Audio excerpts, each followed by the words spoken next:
നീതിക്കു വേണ്ടിയുള്ള പ്രാർത്ഥന. കർത്താവേ, എന്തുകൊണ്ടാണ് അവിടുന്ന് അകന്നു നിൽക്കുന്നത്? ഞങ്ങളുടെ കഷ്ടകാലത്ത് അവിടുന്ന് മറഞ്ഞിരിക്കുന്നതെന്ത്? ദുഷ്ടർ ഗർവ്വോടെ പാവങ്ങളെ പിന്തുടർന്ന് പീഡിപ്പിക്കുന്നു.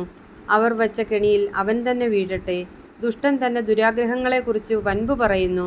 അത്യാഗ്രഹി കർത്താവിനെ ശപിച്ചു തള്ളുന്നു.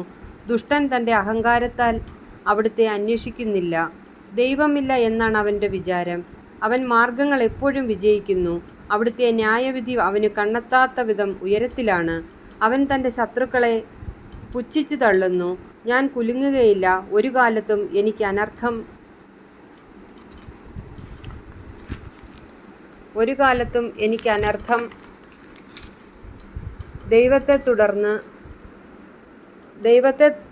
ദൈവത്തെ തേടുന്ന വിവേകികളുണ്ടോ എന്ന് അവിടുന്ന് ആരായുന്നു. എല്ലാവരും വഴിതെറ്റി ഒന്നുപോലെ ദുഷിച്ചുപോയി. നന്മ ചെയ്യുന്നവനില്ല, ഒരുവൻ പോലുമില്ല. ഈ അധർമ്മികൾക്ക് ബോധമില്ലേ? ഇവർ എൻ്റെ ജനത്തെ അപ്പം പോലെ തിന്നൊടുക്കുന്നു. ഇവർ കർത്താവിനെ വിളിച്ചപേക്ഷിക്കുന്നില്ല. അവിടെ അവരെ പരിഭ്രാന്തി പിടികൂടും. എന്തെന്നാൽ ദൈവം നീതിമാന്മാരോട് കൂടെയാണ്. നിങ്ങൾ ദരിദ്രന്റെ പ്രതീക്ഷകളെ തകർക്കാൻ നോക്കും, എന്നാൽ കർത്താവ് അവന് അഭയമായുണ്ട്.